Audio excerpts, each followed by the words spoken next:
예. 우리가 사는 이 세상은 스펙이라고 하는 것을 중요하게 여깁니다. 이 스펙은 평생을 따라다녀요.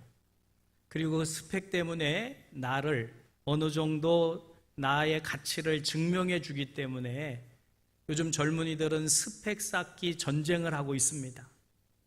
그래서 좋은 대학도 가야 되고 자격증도 가져야 되고 남들이 가지고 있지 못한 또 무슨 영어 연수를 통해서 또 뭐 영어를 잘한다든지 이런 스펙들을 가지려고 애를 씁니다. 사실 스펙은 중요하지요. 그래서 어느 학교 출신이냐, 또 직장은 어디냐, 심지어 교회에서도 몇 년 예수를 믿었냐, 또 직분은 뭐냐, 이게 뭐 스펙일 수 있어요. 그래서 어느 정도 이게 나의 가치를 증명해 주는 없어서는 안 될 그런 것들이 스펙입니다. 그런데 이 스펙에 대해서 이렇게 주장하는 분이 있어요. 김정태 씨가 스토리가 스펙을 이긴다라는 책을 통해서 이 스펙에 대한 이야기를 이렇게 합니다. 들려드릴 테니까 한번 들어보시고 공감이 되시는지 생각해 보십시오. 스토리가 스펙을 이긴다.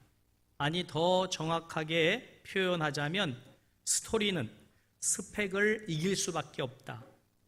당신에겐 이야기가 있는가? 지금 그 이야기를 만들기 위해 노력하고 있는가? 혹시 지금도 다른 사람과 자신을 비교하고 혹은 주변 상황을 살피고 환경을 탓하는데 시간을 낭비하고 있진 않은가? 나는 자신을 긍정하고 지금 당장 자신만의 이야기를 만들어 가라고 이야기해주고 싶다. 당신은 보이는 것보다 크다. 라고 이분은 스토리가 스펙을 이긴다는 책에서 이렇게 주장을 합니다. 이 책의 주제와 같이 남들과 똑같은 스펙보다는 차별성 있는 나만의 스토리, 나만의 이야기가 있는 사람이 성공할 수 있는 시대가 됐습니다. 이 스펙이라는 단어는 원래 이 기계의 사양을 뜻하는 말로서 스펙이 좋다. 그러면 다른 제품이 가지지 못한 기능을 가지고 있다는 뜻이에요.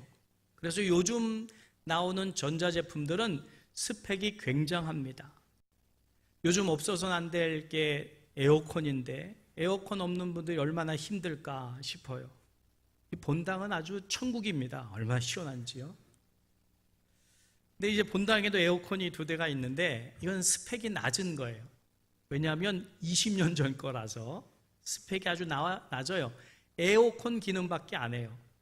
물론 겨울에는 난방 기능도 하지만 요즘 에어컨은 스펙이 좋아가지고 에어컨만 되는 게 아닙니다. 최 1등급 절전도 시켜주면서 그 다음에 제습 기능도 해주고 제습 기능만 해주는 게 아니에요. 공기청정 기능까지 있어서 이걸 켜놓으면 인공지능이 있어가지고 최적의 그런 환경을 에어컨이 스스로 해줘요. 이런 에어컨 사고 싶지요? 네. 아니면 말고요.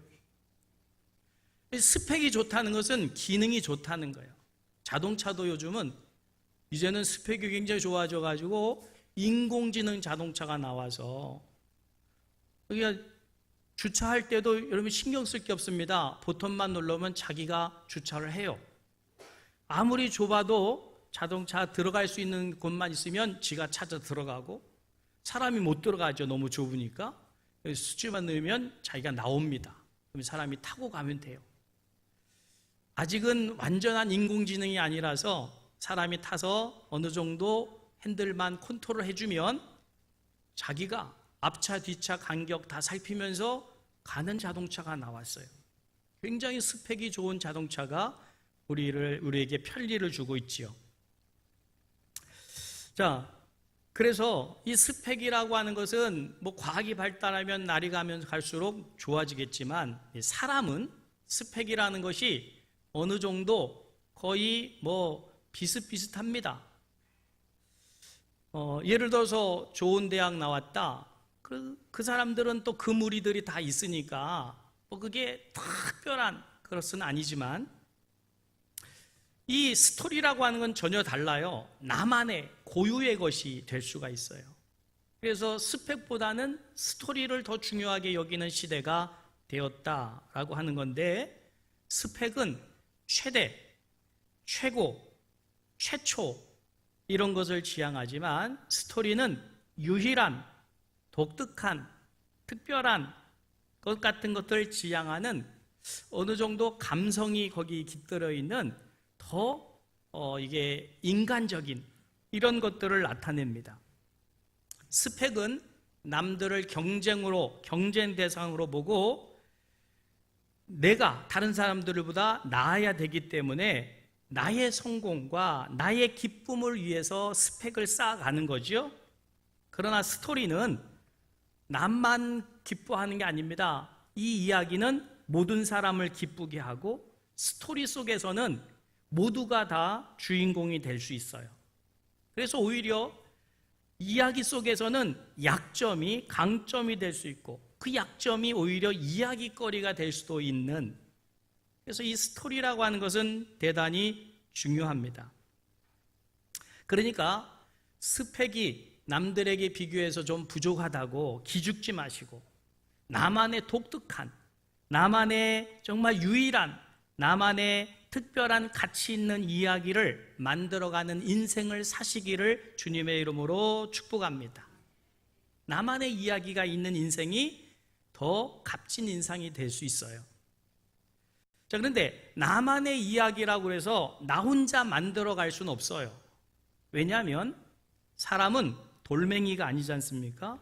돌멩이는 생각 없이 혼자서도 얼마든지 견딜 수 있지만 사람은 사회적인 동물이기 때문에 혼자서는 이야기도 아름답게 만들 수가 없고요.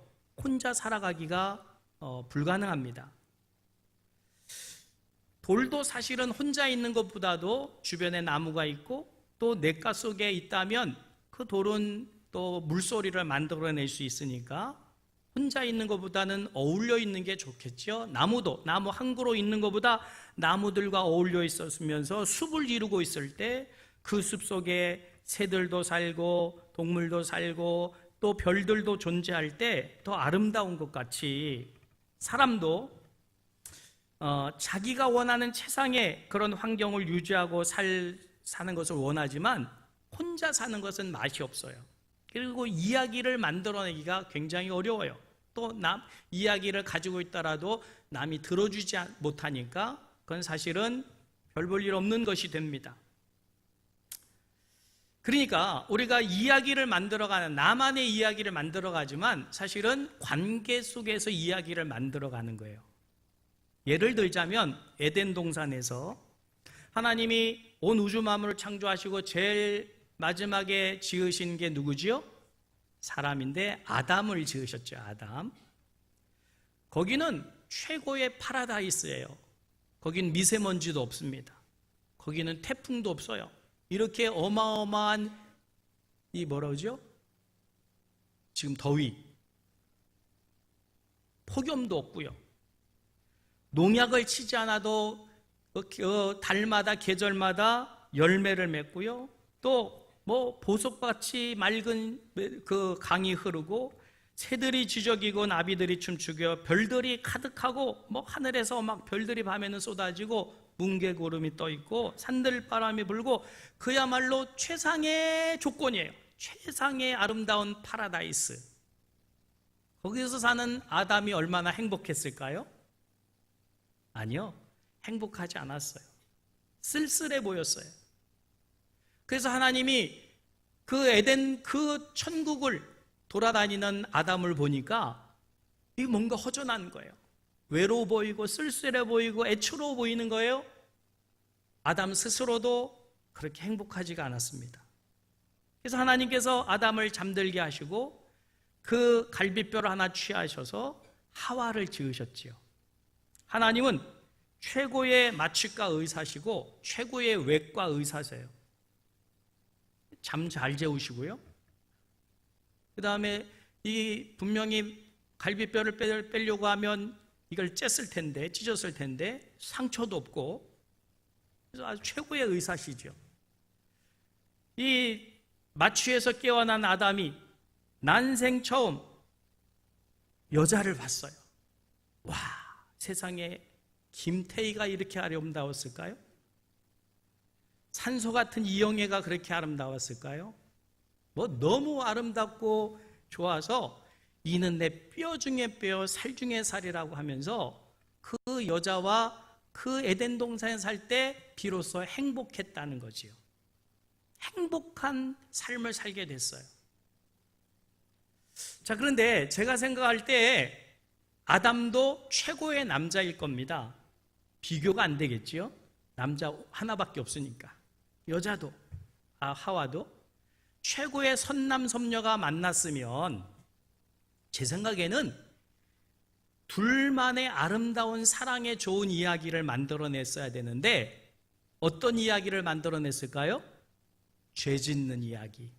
결국 죄를 짓고 쫓겨나는 이야기를 만들어내더라고요. 내가 아담이었으면 나는 그런 얘기 안 쓸 겁니다. 내 인생에. 근데 아담이 나보다 못해요. 여러분이 아담이라면, 여러분이 하와라면 죄 짓는 이야기 만드시면 안 되지요. 그렇지 않나요? 최고의 조건에서 최고의 남자와 여자가 살면서 왜 죄 짓는 이야기를 만들고 왜 쫓겨나는 이야기를 써요? 그게 참 안타까워요. 그래서 그 대가로 제가 고생하고 있잖아요. 여러분도 고생하시고. 왜 그 이야기를 썼냐? 그게 제일 안타까워요. 천국 가면 좀 따지듯이 한번 물어보고 싶어요. 내가 아담이었으면 나는 그런 이야기 안 쓸 거라고. 근데 아무튼 좋은 이야기 얼마든지 만들 수 있을 텐데 참 안타깝게도 행복한 이야기를 만들지 못했다는 거죠. 근데 지금도 역시 마찬가지예요. 여러분들도 시집장가들 가셔서 아들, 딸 낳고 살고 계시고 부모님 모시고 살고 계시는데 제가 목회자로서 여러분의 가정을 보면 어떤 부부는 똑같이 50년을 살더라도 두 사람만의 이야기가 있는 부부와 두 사람만의 이야기가 별로 없는 부부와 또 이야기가 많은 부부와 이야기가 적은 부부가 있음을 알게 돼요. 여러분 어떤 부부가 더 행복할까요? 두 사람만의 이야기가 많은 좋은 이야기겠지요? 그런 이야기가 많은 부부가 행복하겠지요. 여러분 한번 질문을 드립니다. 좋은 스펙을 가지고 결혼했지만 두 사람만의 이야기가 없는 부부하고 스펙은 별로 좋지 않더라도 두 사람이 만나서 결혼해서 살아가면서 행복한 이야기가 많은 삶하고 둘 중에 하나를 택하라면 여러분은 뭘 택하시겠어요? 그래도 난 스펙이야 그러시겠습니까? 여러분 내 삶의 이야기가 중요해요. 그것도 행복한 이야기를 많이 만들어 가시기를 주님의 이름 축복합니다. 행복한 이야기를 많이 만들어가는 인생이 복된 인생이고 행복한 인생이에요. 근데 똑같은 인생을 사는데 불행한 이야기를 만들어가요. 참 불행한 사람입니다. 여러분 모든 인간관계 속에서 나만의 이야기를 만들어가는데 행복한 이야기, 정말 그 어디서도 볼 수 없는 그런 아름다운 이야기를 만들어가며 살아가는 우리가 돼야 될 줄 믿으시기를 바랍니다. 이 이야기를 하는 이유는 신앙생활도 마찬가지이기 때문에 그래요. 자, 신앙생활에서도 우리의 믿음과 신앙은 이야기입니다. 내가 신앙생활하면서 나만의 신앙의 이야기를 내가 써나가는 거예요. 우리는 지금도 사도행전 29장을 써나가는 사람들인데 어떤 이야기를, 믿음과 신앙의 이야기를 쓸 거냐라고 하는 거예요. 오늘 설교 제목이 뭘까요? 하나님과의 만남과 사귐. 사귐은 이야기를 말해요. 자, 여러분, 우리는 다 누구를 만난 사람이에요? 하나님을 만난 사람이에요. 여기 하나님을 안 만난 사람이 오셨을까요? 다 하나님을 만난 분들이에요. 하나님은 최고의 분이 아닙니까? 그 하나님을 만났다면 그 하나님과의 만남 속에서 나의 사귐의 이야기는 최고의 이야기가 돼야 돼요. 내 신앙의 이야기는 남들하고 비교가 될 수 없는 최고의 이야기가 내 신앙생활인 거죠. 할렐루야! 누구랑 만났기 때문에? 하나님과 만났기 때문에.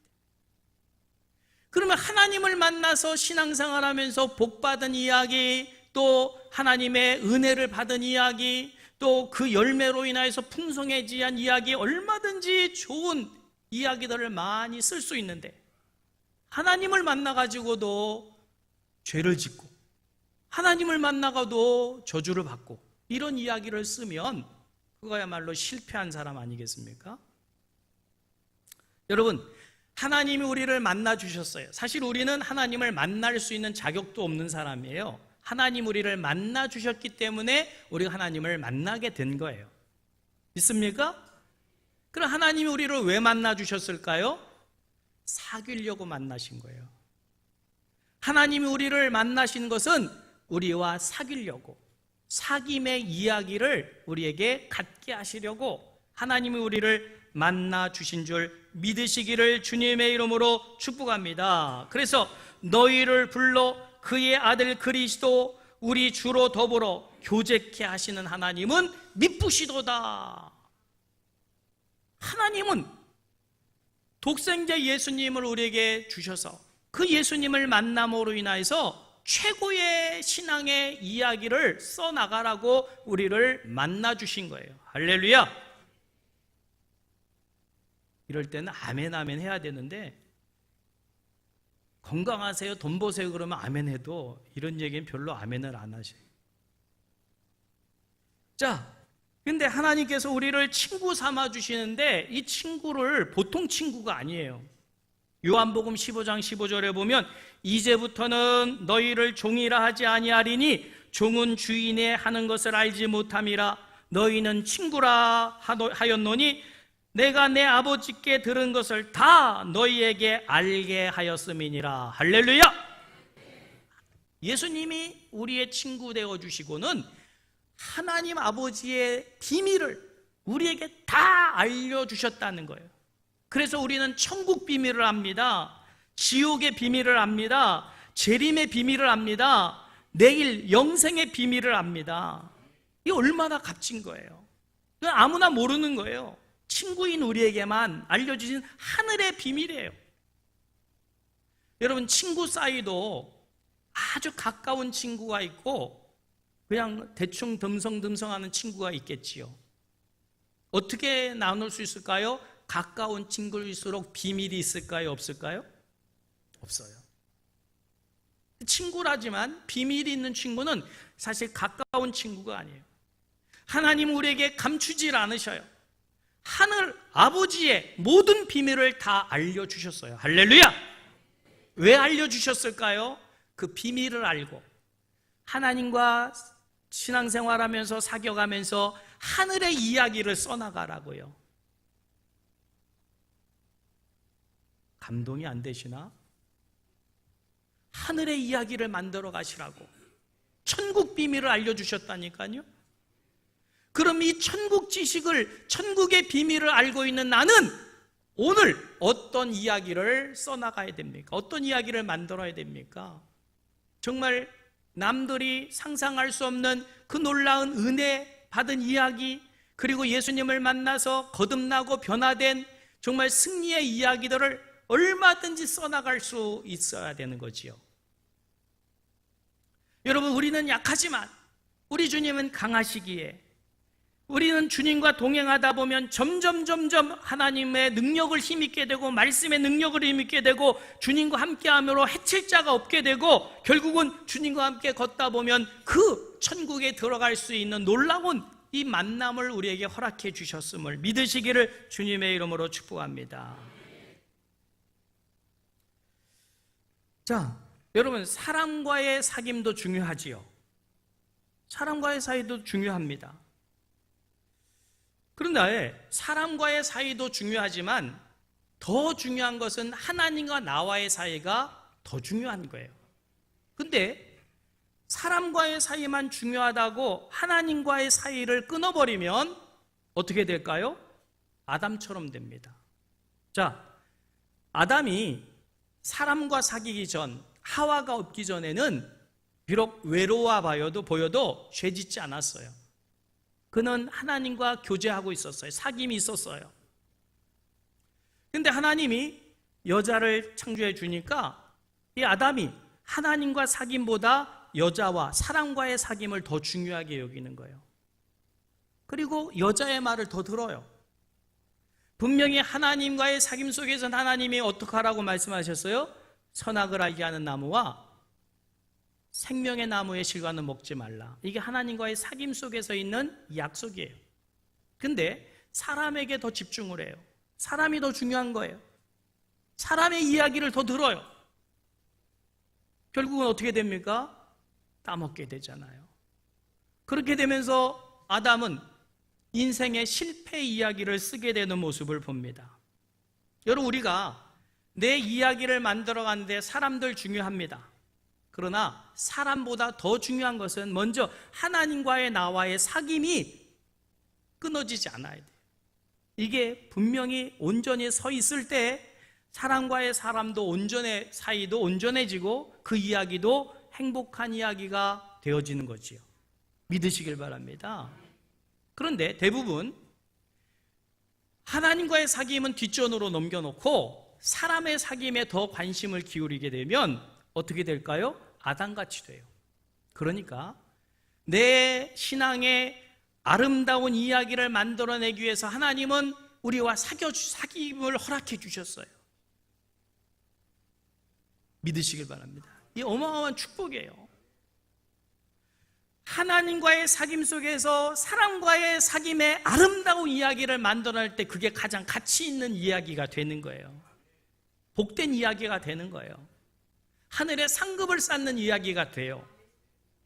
근데 하나님이 우리와 사귀시려고 독생자 예수 그리스도가 이 땅에 오셔서 우리의 죄를 사해 주시고 만나 사귀고 계시는데 이 인간이 하나님과의 사귐을 뒷전으로 내치는 걸 보고 사람하고 사귀다가 마귀 소리 듣고 사람 소리 듣다가 써내는 이야기는 불행한 이야기인 거예요.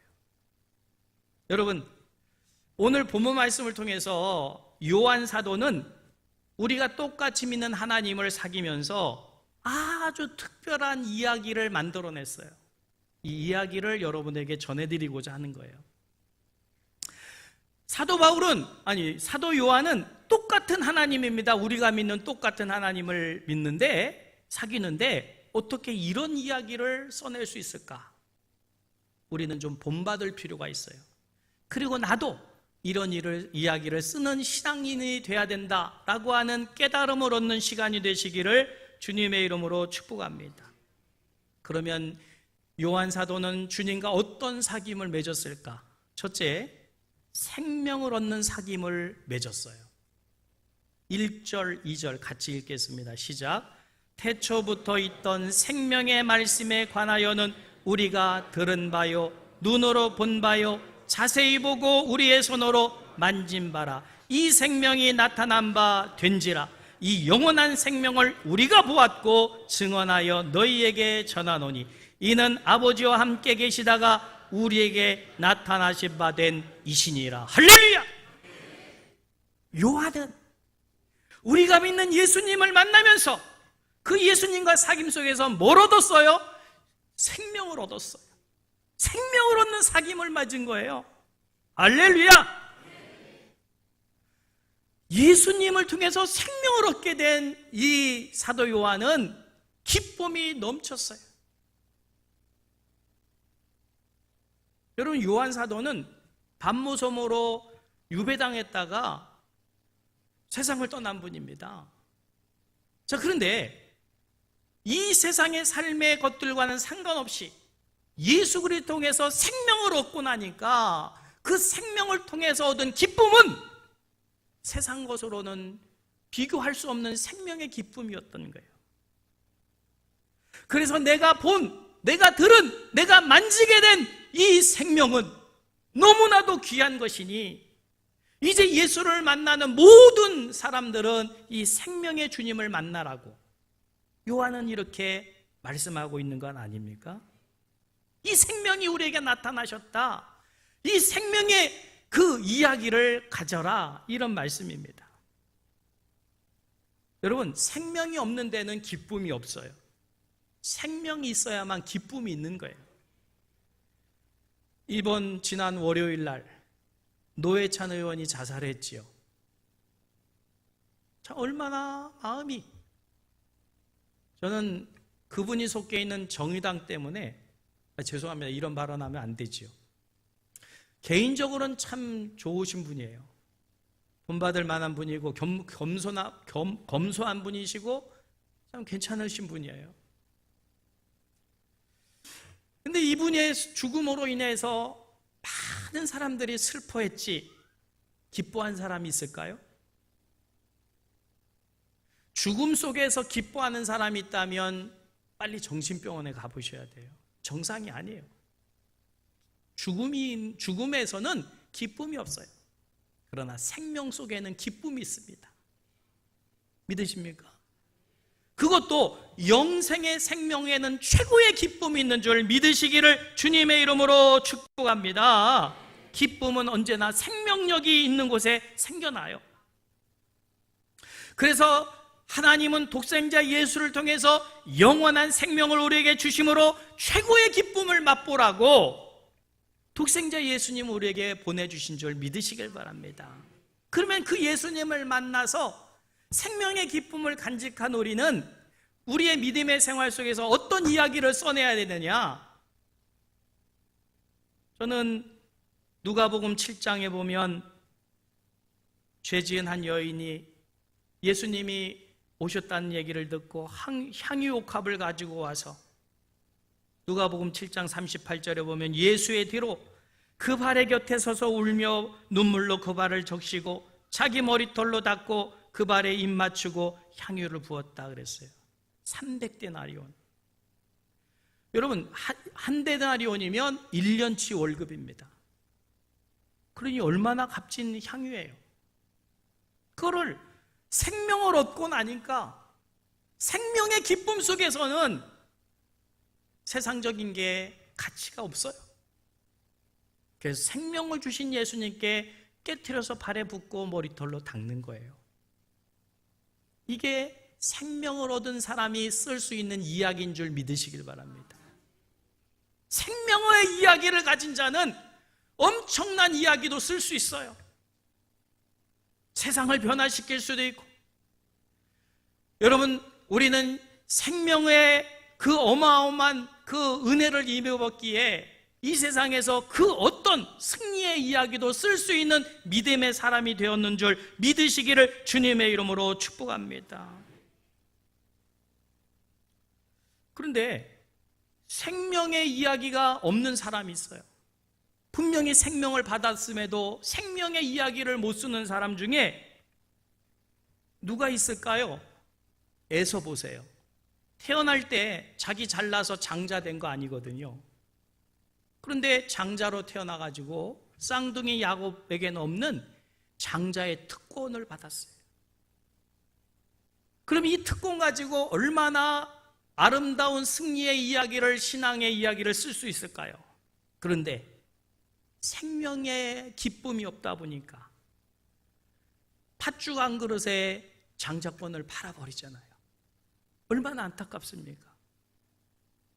여러분, 우리 주님과 함께 생명을 얻는 사귐의 이야기를 써나가시기를 주님의 이름으로 축복합니다. 그러면 우리는 최고의 신앙의 이야기들을 써낼 수 있어요. 그게 우리의 인생이 되는 겁니다. 그게 우리의 신앙이 되는 거예요. 실패하고 넘어지고 쓰러지는 이야기 쓰지 마시고 생명을 얻은 자의 기쁨 가지고 하나님과의 사귐 속에서 감격의 신앙의 이야기를 써나가시기를 주님의 이름으로 축복합니다. 저는 목회하면서 이 이야기를 못 쓰는 분들을 보면 너무 마음이 아파요. 왜 저렇게 하나님을 만나가지고 실패 이야기를 쓸까? 참 불행하다 싶어요. 여러분, 하늘과 땅의 다리가 되는 교회에서 신앙생활한 여러분들은 정말 생명을 얻었기에 그 생명을 얻은 기쁨 가운데 승리의 신앙의 이야기들을 써나가시기를 주님의 이름으로 축원합니다. 그래서 이 사도 요한은 하나님을 만나고 그 예수 그리스도를 만남으로 인하여서 정말 가장 감격적인 모든 그리스도인들이 알아야 될 이 생명의 이야기를 오늘 우리에게 전해주고 있는 거예요. 이 이야기가 여러분들에게 감동이 되시기를 주님의 이름 축복합니다. 나도 저런 이야기를 써야 되겠다. 나도 저런 이야기의 주인공이 돼야 되겠다. 이런 은혜와 감동이 있으시기를 바랍니다. 두 번째로 이 사도 요한은 어떤 이야기를 씁니까? 예수 그리스도를 닮아가는 사귐의 이야기를 씁니다. 이 사귐이라고 하는 것은요, 사실은 사귀다 보면 닮아가요. 그래서 베드로후서 1장 4절에 보면 이 닮아감을, 사귐을 신의 성품에 참여하는 것이다 이렇게 표현하고 있는데, 여러분, 우리는 모두가 우리 교회 안에서 공통분모를 가지고 있는 사람들이에요. 공통분모. 어떤 공통분모를 가지고 있을까요? 하나님의 생명을 부여받았다는 공통분모가 다 있는 거죠. 믿습니까? 이 공통분모 속에서 우리는 다 형제 자매인 거예요. 믿으시길 바랍니다. 그러면 하나님이 우리에게 생명을 주신 이 놀라운 공통분모를 가지고 뭐 하라고 하는 것이냐? 신의 성품에 참여하는 자가 되라는 거예요. 신앙생활은 생명을 얻은 자로 예수님을 닮아가는 신의 성품에 참여하는 그런 사귐을 맺어가는 그런 신앙인이 되어야 될 줄 믿으시기를 주님의 이름으로 축복합니다. 우리는 피를 나누지 않았잖아요. 여러분이 제 출생을 아십니까? 모르잖아요. 그런데도 우리는 한 형제자매가 될 수 있는 것은 예수 그리스도의 생명 때문에 그것이 공통분모가 돼서 한 형제자매가 된 우리들입니다. 할렐루야. 그럼 우리는 이렇게 모여서 뭘 할 것이냐? 신의 성품에 참여하는, 예수님을 닮아가는 아름다운 이야기들을 많이 쓰면서 하나님을 찬양하고 서로가 위로하고 격려하면서 이 하늘과 땅의 다리가 되는 교회를 통해서 하나님의 영광을 나타내는 예수 그리스도를 닮아가는 이야기를 써야 될 줄 믿으시기를 주님의 이름으로 축복합니다. 자, 그래서 3절 같이 읽어볼까요? 우리가 보고 들은 바를 너희에게도 전함은 너희로 우리와 사귐 있게 하려 함이니 우리의 사귐은 아버지와 그의 아들 예수 그리스도와 더불어 누림이라. 할렐루야. 자, 너희로 우리와 사귐 있게 한다는 것은 공통분모를 같이 갖기를 원하는 거예요. 우리는 같은 공통분모를 갖게 된 사람인 줄 믿으시길 바랍니다. 그 공통분모를 통해서 아버지와 우리 아들 예수와 더불어 사귀면서 그분을 닮아가는 이 경험이 우리 신앙생활의 공동체에 있어야 될 아주 값진 은혜의 소중한 경험이 되는 줄 믿으시기를 주님의 이름으로 축복합니다.